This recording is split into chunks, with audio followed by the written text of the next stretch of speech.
Good morning, everyone, and welcome to Write for Your Life. I'm Caleb. And I'm Timothy.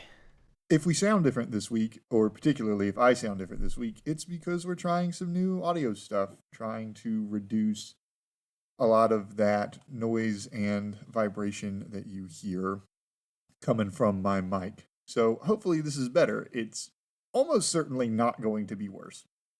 Yeah, it already sounds better for me. I can actually understand all of the words instead of just most of them. Because the last microphone had when you finish talking, it would trail off somehow, and then it would just kind of dissolve into noisy fuzz. And this mic isn't doing that. So that's already an improvement in my book. I certainly hope it's an improvement because I'm speaking into an actual microphone and not a 7-year-old laptop microphone. If it makes you feel better, my webcam it's 25 years old at this point. So we're all working with old equipment here and there. Whoa, that's a very old webcam. This is going to sound so ignorant. I did not know webcams could be 25 years old. It was one of the first. And the reason I got it is because my brothers and I were in a Lego stop motion arms race, trying to get the best cameras, the best sound effects, the best music, the best editing. We all had our own film studios that we had made up. We had title cards and logos for our film studios.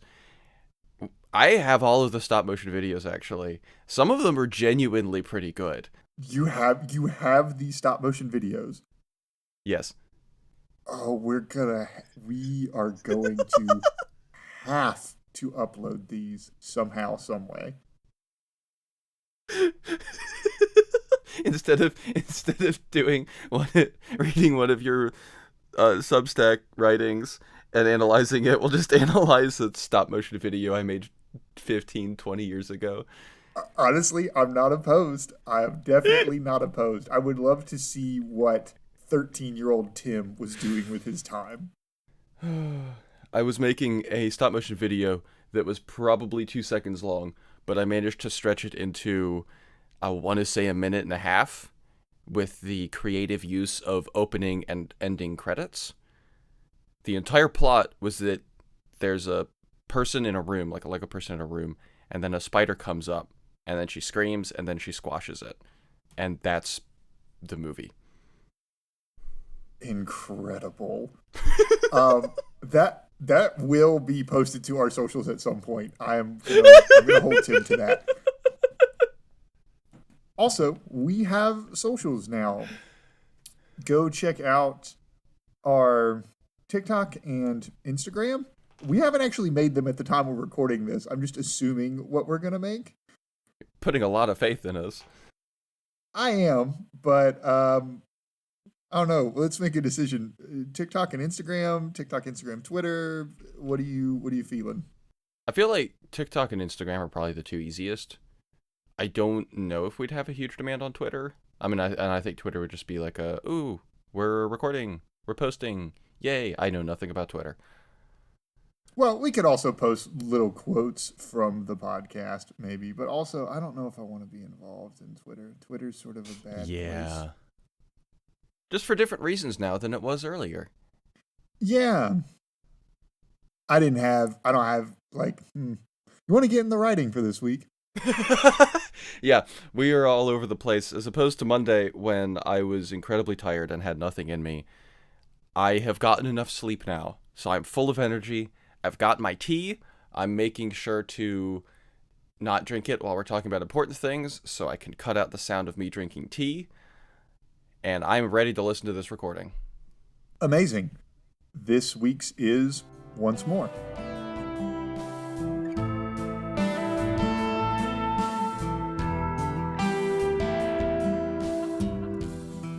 Once more.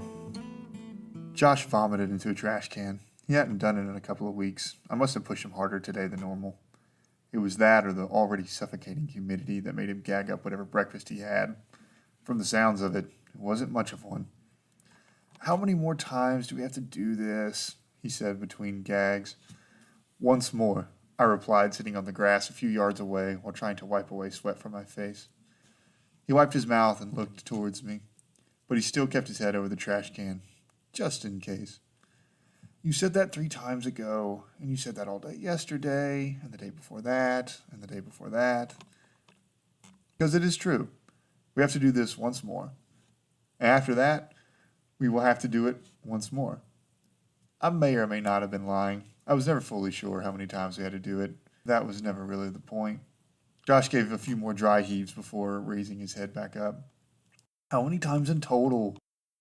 However many times it takes to get it done. As of now, that is once more.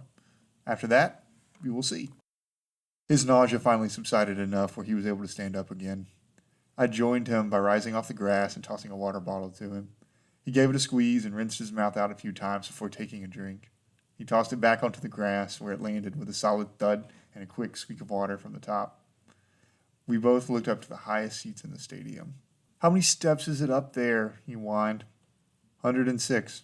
Only 53 if you skip a step with each stride. Why do you even care how many there are? Because I want to know, he said with a hefty amount of sass. I gave him a side eye. Because you want to complain. He smiled at my poking. Maybe a little.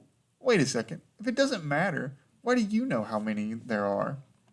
Because I previously loved to complain. How long ago was that, O great and mighty ye who never tires? I gave a light snort at my new name. Last year, it was about that time when Carlos made me do all of this the first dozen times or so. Carlos was a madman. Carlos was the man who did it. Everything we wanted to achieve, he did. I guess I was in his position now. He probably felt less tired than this when he showed me. Maybe that's just me projecting. What changed? Josh asked. My focus. Complaining wasn't going to help. Vomiting wasn't going to help. Thinking about when it'd be over wasn't going to help. That last one made it worse, actually. The only thing that kept me going was focusing on the next one, and only that one. I can do anything once. Keeping myself locked onto the next thing means there's only one thing to do. I turned back to Josh, who seemed to have finally slowed his breathing and heart down to an almost normal pace. He didn't seem any more at ease. He probably wouldn't for a while due to how stubborn he is. It takes a few times for a message to sink into his thick head. You ready to go again? No, he said, exasperated. I slapped his back as I began racing up the steps. That's too bad. We gotta go again. Once more.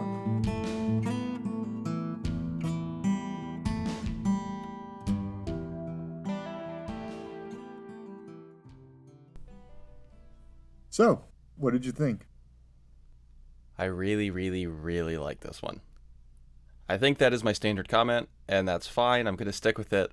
But it was so much fun reading this when it was originally posted. When was it originally posted? Oh, gosh, I don't know. Wow. Okay, so it was March. Yeah, that was only 3 months ago. It feels like a lifetime ago. But I remember reading this when it was originally posted, and I absolutely loved it. I think I said this when we were doing It's Bad For You, where I really love these kind of really short story character pieces where, you have two characters, one of them's often in first person, you don't get any background, you just get their dialogue, but you get such a clear picture of what's happening and who's involved. But I think this one was elevated a lot by your reading it. Specifically, you had such delineation between both characters. You weren't doing accents, you weren't doing voices, anything like that. It was purely the emotion with which you spoke the lines of the two characters. It gave so much more information about them than I had when I was reading it the first time. Because Josh, you can tell that he is still somewhat on board with this, but he's regretting his decisions at the moment, kind of. But he wants the end result of them. But right now, he's feeling very down about it. And then the main character is, how did I put it? Very matter of fact. Not necessarily robotic, not stiff or cold or anything like that. But he's just, yes, this is what we do. This is why we do it. This is how we do it. Let's do the next one. And he's not being unkind, but he's also not giving into the emotional side of what Josh is dealing with, if that makes sense. Yeah, absolutely. That's sort of the point, is the two halves of yourself and also just, two different people. the we have to get it done part of yourself, and the gosh, I really don't want to be doing this part of yourself, which we all have. Me especially. I mean, waking up in the morning, it's like, gosh, I really don't want to get up, but I need to get up. Yep. It's that feeling of not giving into yourself and not giving into the outside pressures. Even in this case, right, the pressures are very low stakes. It's his buddy. They're already here. They're already doing it.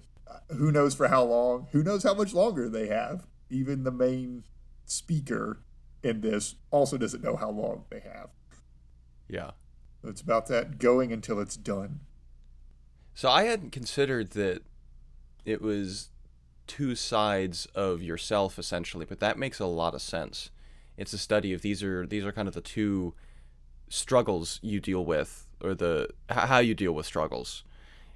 And I'm assuming, based on what you said, that this comes from your own experience in a lot of ways. Oh, absolutely. In the mental image of the stadium that I have is the stadium that I grew up playing football in. I figured, yeah. Right. Even down to like the number of steps, the number of rows. Wait, did you actually counted them? Well, I did the simple math. I think there were like 50 some odd rows. And so with 50 some odd rows, 2 rows per step, I'm doing a little bit of guessing. But Mm-hmm. that's basically what the math works out to. Yeah. And what was even worse about that stadium in particular was that the incline changed halfway through. It went from Oh no. yeah, it increased in steepness when you hit about the halfway point. So you would be going and then you'd have to go up, at your same pace very fast, but more steep. And I was thinking back to those days where we would have to run stadiums. We would have to, sprint all the way up and then come down and then sprint back up and then go back down and sprint back up. And you do it, and you would do it an indeterminate amount of times. They would not tell you how many times you would be doing it. You would just Wow. have to do it again.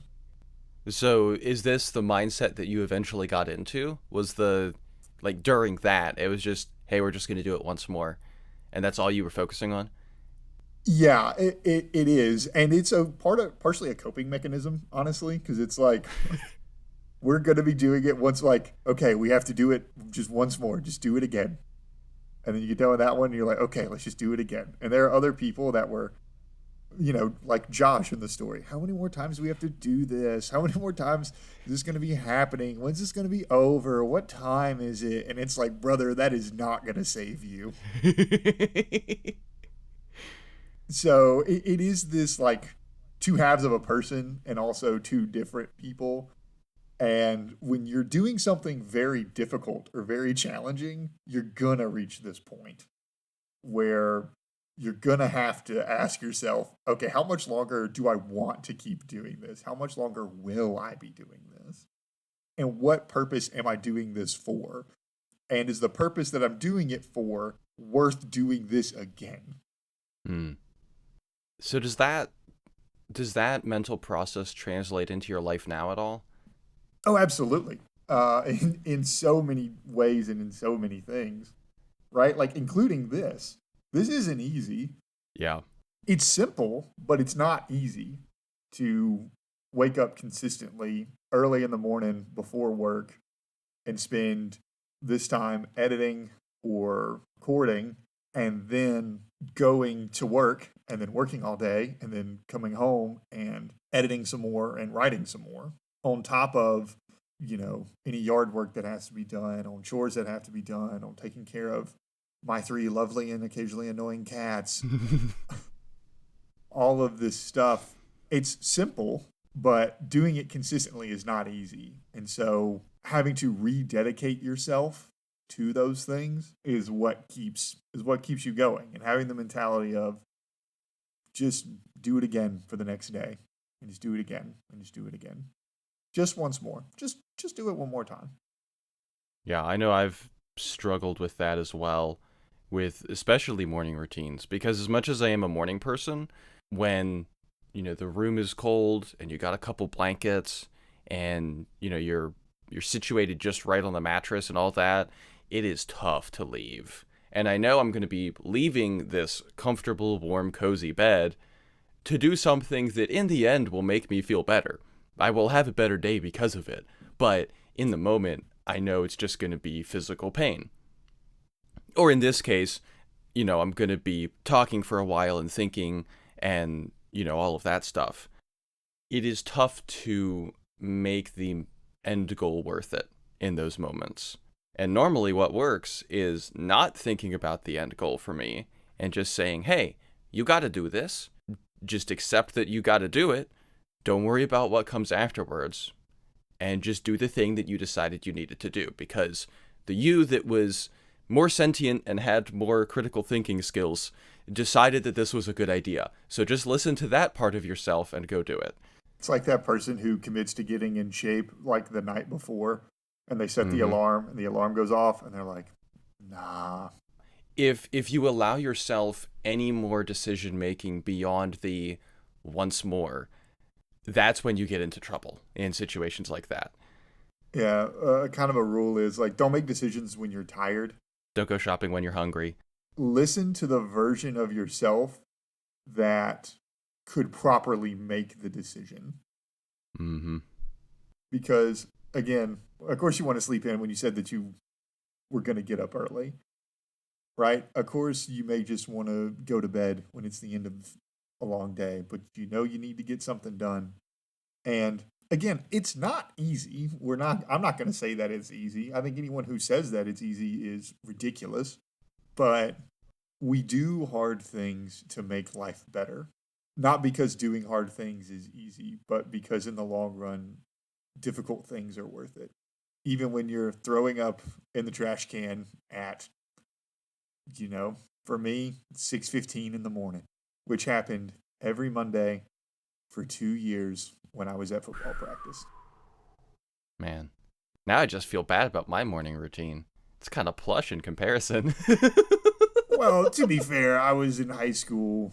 Yeah, you can take that kind of abuse in high school.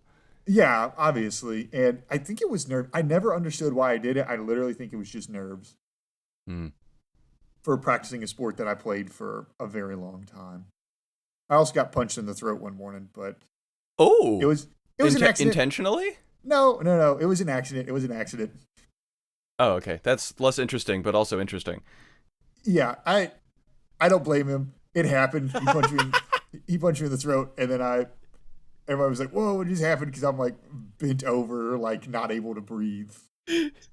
I like that we have now turned this, we have a segment now that's how did Caleb injure or get injured in high school? Because we had last week where you broke a kid's nose because he ran into you. First of all, that was like elementary school or middle school. Oh my goodness. I've been big a long time, brother. We've been over this. Okay, when did you hit 6 feet? Just personal curiosity. Oh gosh, maybe 8th grade, 9th grade. Dang. And then I just kind of kept going and kept going and kept going. Like I don't think I officially topped out until freshman year of college, I think. Yeah. I didn't have one of those like ridiculous growth spurts, that kid that he leaves in 7th grade and then he comes back and then all of a sudden he's 5 or 6 inches taller over the course of a summer. That never happened to me. I was very steady. I just sort of kept going.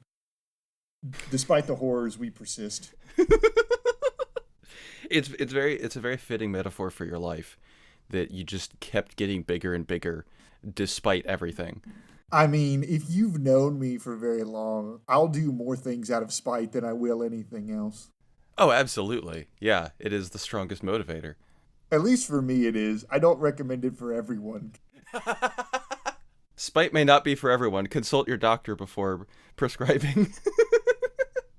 Again, if we haven't made it very clear, which I said this last week or maybe 2 weeks ago, just because we do things does not mean we endorse the things that we do. Absolutely, yes. We will be very clear if we endorse things. And if we do, don't listen to us. We don't know what we're talking about. Hang we're on, just hang a on, hang couple on. of idiots. If you're a sponsor and you would like to sponsor this podcast, then in that case, please listen to it. We'll release a sponsor version. Oh, Oh, goodness okay. me. To get back on track, before we move on to the next segment, I have I have three questions. Two of them are going to be really quick, so we'll get through the slow one first. It might be quick too, but we talked about pantsing versus plotting. We've talked about this a lot, and just real quick, when you were writing this, was it an ooh, here's a setup, or did you have the idea of here's how the conversation goes? I think this time I had a particular theme that I wanted. I wanted to write about the idea of just doing something again, doing something once more, even though it was hard. And I wanted to convey that the best way that I knew how, which was going back to my athletic backgrounds and my athletic training where we would do these. So in this case, I had the idea, then I was like, what's the best way for me to convey this? It is this particular story. And this conversation wasn't one that I actually had in real life. It was sort of a kinder, gentler version of the conversations that I've had in real life. So this was very much just you had a theme, you thought, okay, this is where I can pull from, and then you essentially had all the materials you needed because this is not a situation you had to make up. It was just you could pull from actual life experiences and just write what happened, essentially. Right. So in the like pantsing versus plotting scale, it's very much plotting the message or the outcome that I wanted, but Mm-hmm. how we got there is sort of an amalgamation of various different things that I did. That makes sense. So something that I'm going to talk about a little bit later is dialogue. And I'm curious what's your process for writing dialogue that isn't repetitively structured? Because that's one of the biggest ways to tell quality of writing in my mind. So I had a friend of mine very early in my writing. I sent him some of my work, and one of his responses was, "No one talks like this." And I was like, that's very fair. This is also something that Mark Hamill says in an interview on SNL about Star Wars a long time ago, where he was talking with George Lucas and he repeated this very strange line that was not actually wound up being said in Star Wars. And he said the same thing to George Lucas, which is, no one talks like this. Which, if that is your purpose, you're writing a character who says things and does things that real people don't actually say and do, then that's okay. That can be part of your theme or your story. But Mm-hmm. for me, when I'm writing dialogue, I try to think, would I say this or would someone I know say this? Mm. So I'll take a character and I'll give them some fake name and I'll sort of go through the Rolodex of people in my mind whose personality I think accompanies or fits this particular character. And then I think about how they would say things if I was having a conversation. And I start writing from there, writing about the things that they would say, the things that they would think, how they would be feeling, even some of their mannerisms. And that sort of keeps things more fresh for me. And it prevents me from only writing in my own voice or writing things that are utterly outlandish and ridiculous in a way that removes you from the story. That is a very good technique. Have you ever used one of your friends as the voice of just like a very unlikable character? And was it me? Characters. That's the real question, is have I ever used you in a bad situation? No, not you. I try to think about unlikable characters. Because even in this story, like Josh isn't unlikable. I think he's Oh very no, yeah. relatable. And he sort of does some poking and some prodding and he kind of does a little bit of joking. And so I try not to write unlikable characters. I try to write, if I'm writing a bad character, I want them to be a bad character. But often in that case, I'm thinking of something that's a little more bombastic. So I may tend to pull from other media. Mm. less so Yeah. than people, right? If I'm thinking of someone that's a little more grandiose, I out of all of our friends that are grandiose, they're grandiose when they're doing D&D things or when they're writing. They're not grandiose when they're in their day-to-day lives. We border Yeah. more so on ridiculous than, over the top dramatic. I think we both have a particular person in mind, and I agree with you. You know who you are. I do not use my friends disparagingly. I think that's the appropriate use of that word. But I do use friends for personality and character ideas and concepts. And if you think Yeah. a character is based off of you, that's not possible yet because I don't think it's happened in any of the writings we've discussed so far. But if the book ever gets published and you're like, I think this is based upon me, you can reach out to me. You're most likely wrong, but you can certainly try. I think it makes sense that you use your friends as inspiration for the more quiet moments and the more interpersonal moments and stuff like that, because you don't get that as much in media. And when you do, it tends to be very, very written, very specific, and it's hard to generalize. But you have so much experience with your friends talking about just daily life stuff or having deep conversations or things like that. It makes a lot of sense to pull from that for those moments in books.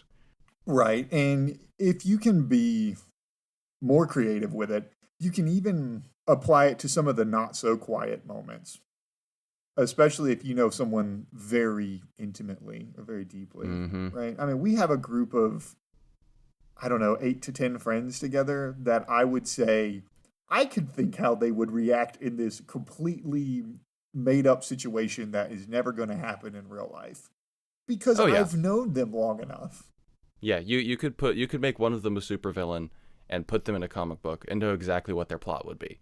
Right. And so I I try not to think too hard about creating a character or an identity that is completely brand new because I have a sort of dex of people that is so much more colorful and robust and has a much greater backstory and fill than anything that I could reasonably come up with, right? Truth is stranger than fiction.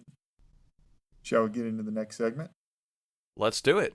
This actually transitions extremely well because I'm going to talk about a piece of dialogue that I have been struggling with. And I think your suggestions may help, but we'll see. So basically, when was it? It was a couple days ago. My wife and I had kind of a meh day, and so we were just sitting on the couch. She was reading. I was attempting to write the next chapter of the book. And it's I guess if you listen to the podcast, you're going to get little sneak peeks of what different parts of the book are, and that's fine. I'm not going to spoil the ending. But it's a conversation between one of the main characters and then this waitress who he has immediately fallen in love with because obviously that's what happens in these sorts of books. So I'm trying to write this conversation between them. And I know where it starts. I know what she thinks of him at the beginning, and I know her opinion of him has to change by the end of this conversation.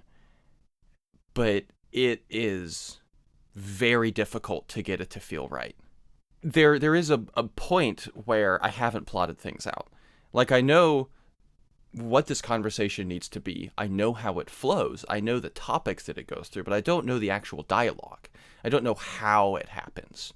And I feel like I can't move forward until I get what I'm working off of to feel right. Because each piece of dialogue for me informs the next piece of dialogue, informs, okay, this is how this character would respond to what the other character said, and so on and so forth. And it has been very slow going, just trying to get it to feel the way I want it to feel. And I think one of the main problems, I don't know enough about these characters to know what would make them feel a certain way before I write it. I don't know if that makes sense, but It does, right? You're trying to write a conversation for people who don't exist. You're trying to make two robots fall in love because you haven't made them people yet.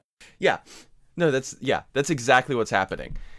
And I think us talking about the dialogue has sparked a few things in my head of how I could make this work.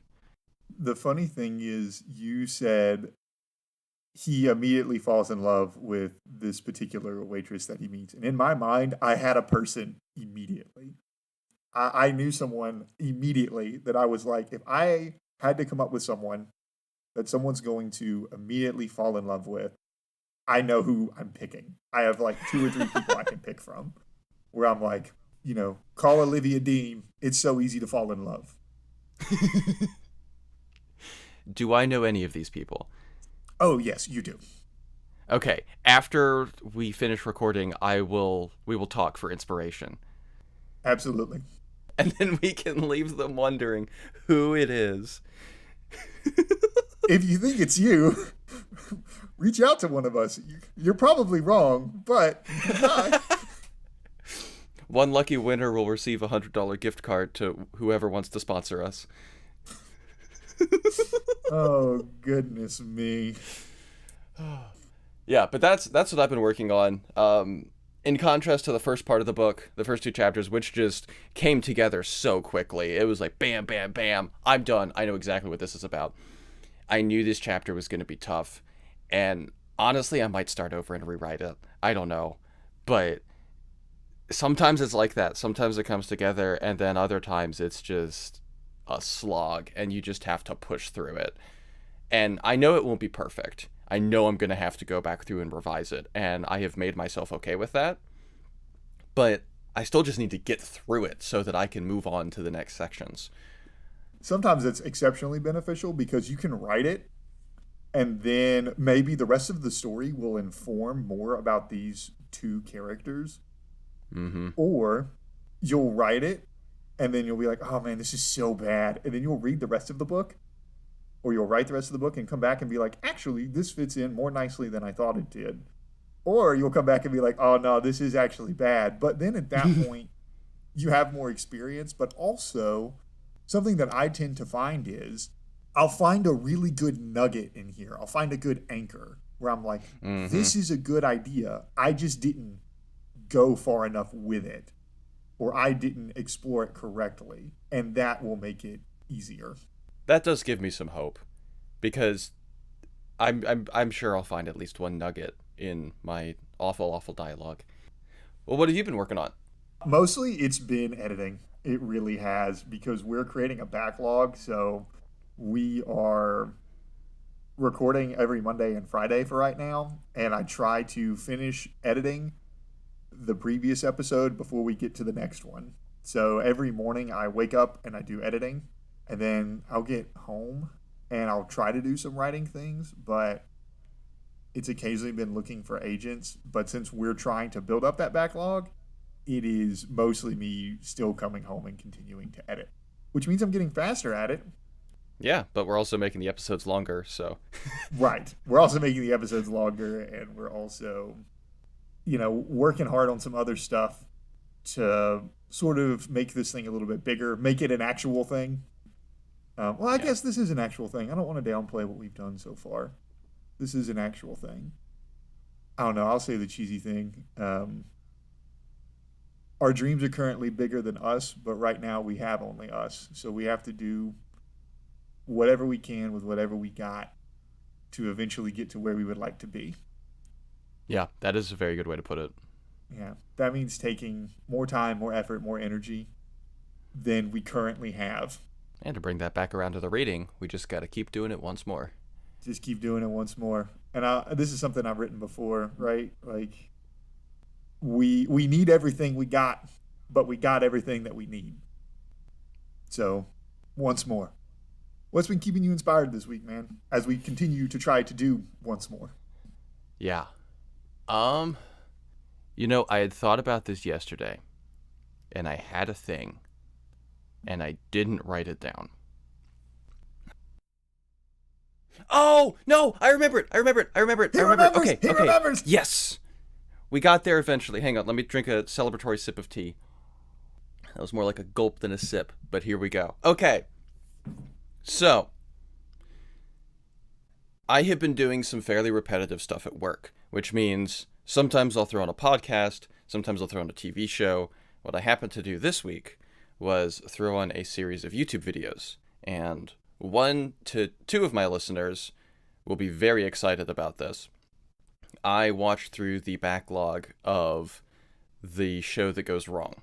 Have you heard of this, Caleb? I have not heard of this. Enlighten me. Okay, you need to watch it. It's incredible. It's free on YouTube, which is awesome. Basically, it's this stage performance, and the director comes out. He introduces himself. It's the play of the week. Every week they perform a play, and it gets broadcast to the nation. This is in Britain, so everybody has British accents. And then, he says, what does he say? The stage is set, the actors are ready, enjoy this performance of blah, blah, blah. And then the play starts. And the conceit of the show is that there's a play, and then so many things go wrong, hence the name. And I don't want to get too much more into detail because there are so many ongoing bits. There are characters within characters. There's meta characters of the actors doing making the same mistakes and having their own character, and then also playing a character in the play. It goes multiple layers deep, and it is one of the funniest things I have ever seen in my life. I have laughed more at work this past week than I think the rest of my time at this job. Oh my gosh. The play that goes wrong? There's a couple of the play that goes wrong, and then the show that goes wrong is like the shorter format ones. Okay, the show that goes wrong. But yeah, they did a Peter Pan play that goes wrong. I think they did another one. And then they've got 12 episodes of the show that goes wrong. I really hope they're making more because I need more of it.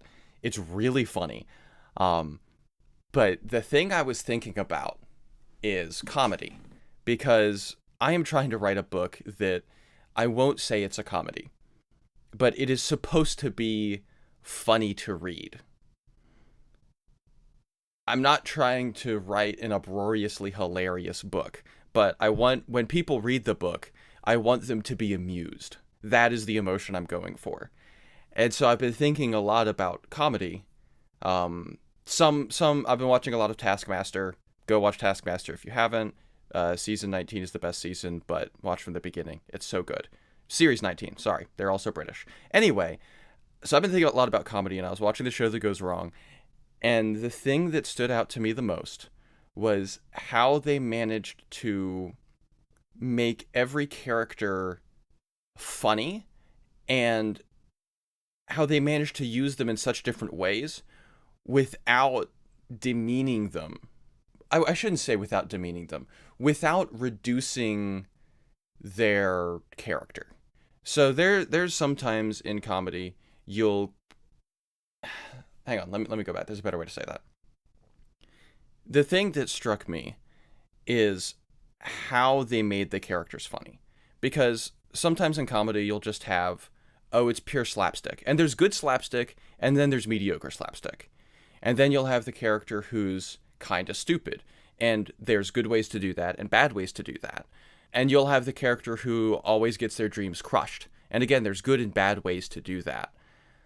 And I haven't fully been able to put my finger on it, but they do each type of character so well. And I think it's because they give every character moments where they win. And you want each character to have those moments where they win. And when they don't win, it's not us laughing at them failing. It's us laughing at them trying to recover from the failing. And it's the ridiculousness of the situation as opposed to this person is stupid, let's all laugh at them. It's the miscommunication and how the different viewpoints or the different habits of these actors clash against each other. And I need to dig into it more, and I need to think about it more, because it is really impressive how they've managed to do that without reducing any of the characters, making them unlikable, making the situations painful or just kind of feel icky, like some comedies do. But it's been A, just a very enjoyable time this week, and B, it's helped me think a lot about how I want to make things funny in my book. It's always nice when you find that perfect stand-in for what you're wanting, where you're like, okay, great, they do this thing really, really well. What can I take from them to imitate, and then what can I take from them to reinvent or make new? Because Mm-hmm. all creativity, you're like a sponge, right? You absorb a whole bunch of stuff, but the thing that comes out is different than the combination of all the stuff that comes in. And so when you can find something that's like, oh man, they're doing a lot of these tropes and things that I like really, really well. What lessons can I learn from that? Is is awesome. What about you? What have you been inspired by? For me, I am going to go with Last Meals. You know about Last Meals? Yes, I do. Again, just like Hot Ones, I have not watched any of the videos, but I know what you're talking about.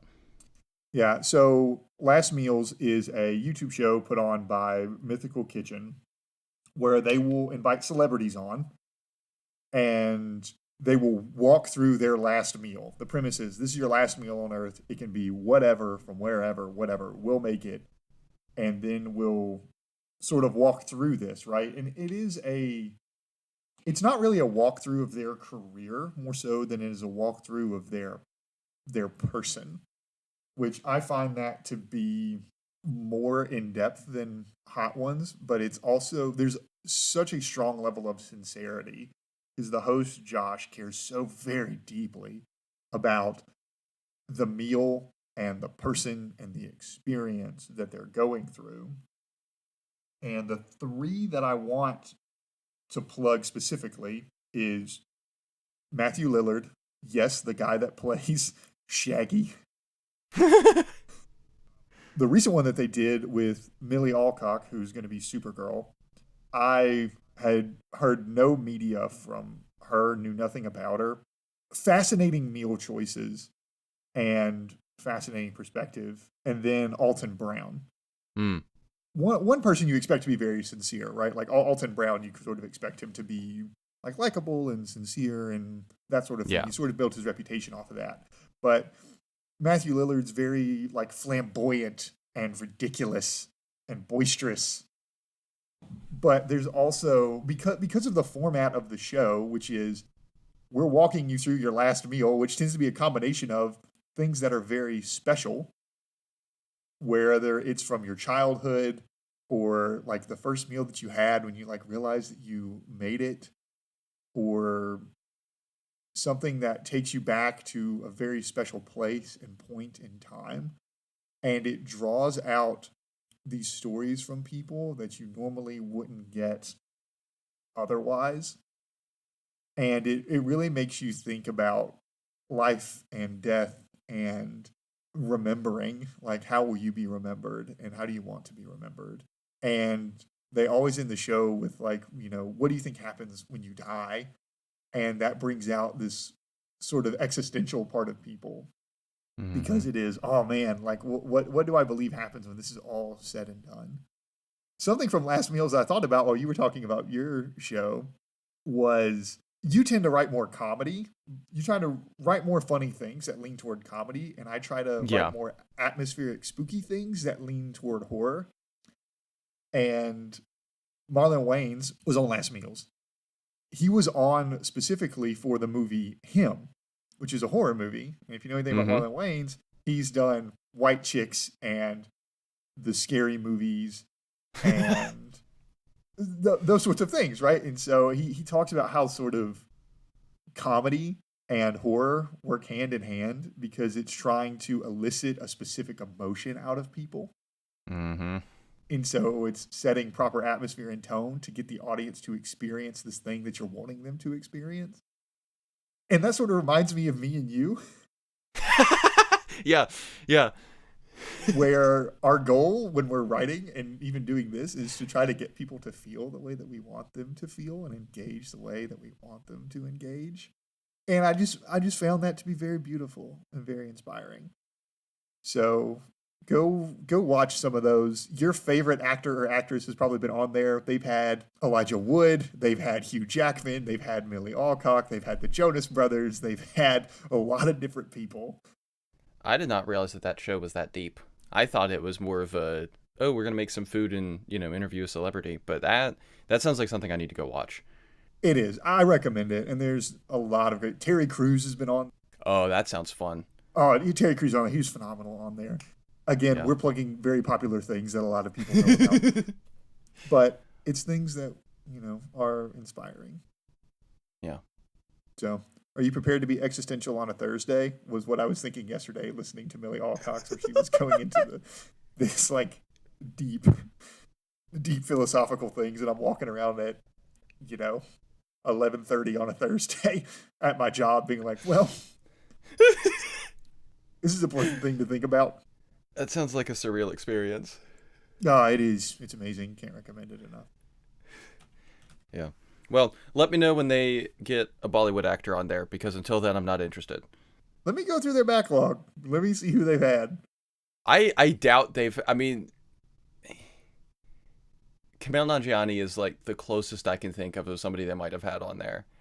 Well, if you like any other actors or podcast hosts, they've even had Brittany Broski on there. So Yeah. No, I need to listen to it. That was more of an attempt at a joke than anything else. But it's a joke, but I also know you're very serious. Oh, 100%. Yeah, no, I would watch every episode of that show if it was like my favorite Indian actors, because they're so fascinating. I think that's a good place to wrap. We got stuff to plug? We do have stuff to plug. As usual, my Substack, if you want to reach out to us, ctwriteforyourlife@gmail.com. Please like, subscribe, leave a review. Goes a long way. Comment if you have comments. That can be, on whatever platform you're listening on. If you got suggestions, if you got feedback, anything like that, we welcome it all.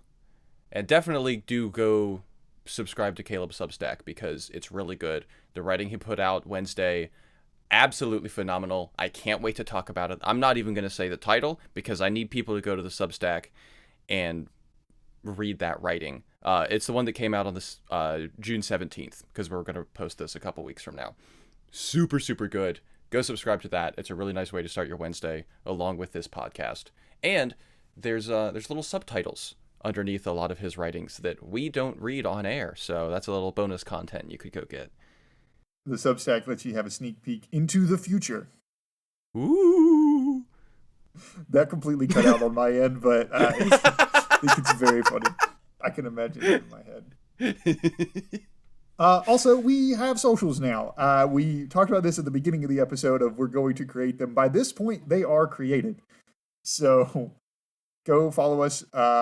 I don't have the handles yet. I'll put those in the comments below. As always, there will be links to the things that we have discussed in the comments below. And with that, keep writing, keep listening, keep being inspired.